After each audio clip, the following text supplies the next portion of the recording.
Most new cars have features like blind spot monitoring, lane centering, and adaptive cruise control to make driving easier and safer. But is this technology making us better or sloppier, less attentive drivers? Plenty of you think it's the latter. After I reported on a Quebec driver who blamed his vehicle's lane centering technology for causing an accident, we heard from more than 24 drivers.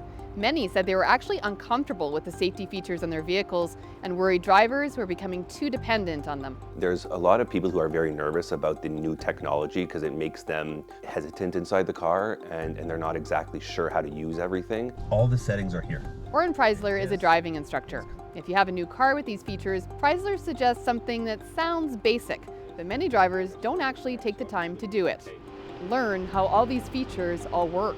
That means reading your owner's manual, looking at YouTube videos, and learning how your vehicle reacts in different situations. But you got to take these short trips around the block and get used to these things. You want to drive and get used to where the buttons are, how to turn it on and off, because it's not timed like when you're driving at 100. Like, where's the button for that? And you're like looking around. Okay, let's take a look at some of the most common features. First, blind spot monitoring. It alerts the driver when there's a car in their blind spot, usually with a light on the driver or passenger side mirror that may also be accompanied by beeping. Preisler says this should help, not replace shoulder checking your blind spot. Then there's pre-collision braking, which is pretty self-explanatory. Sensors and cameras scan the road around you to avoid collisions if someone cuts you off, stops suddenly, or walks behind your car in a busy parking lot.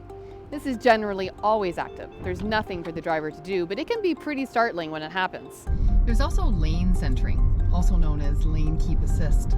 It's intended for highway driving and guards against drifting, which can be useful on long drives. It can also include a lane departure warning.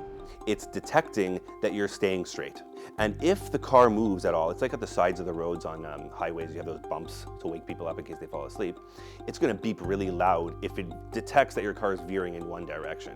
And finally, there's adaptive cruise control, which is also intended for highway driving. It allows the driver to set a certain speed, and cameras monitor the road ahead and automatically adjust the vehicle's speed to maintain a safe distance from other vehicles.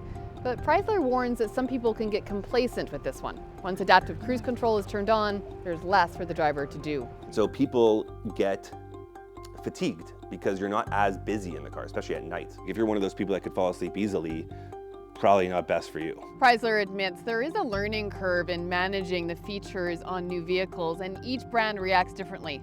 So take the time to get used to yours.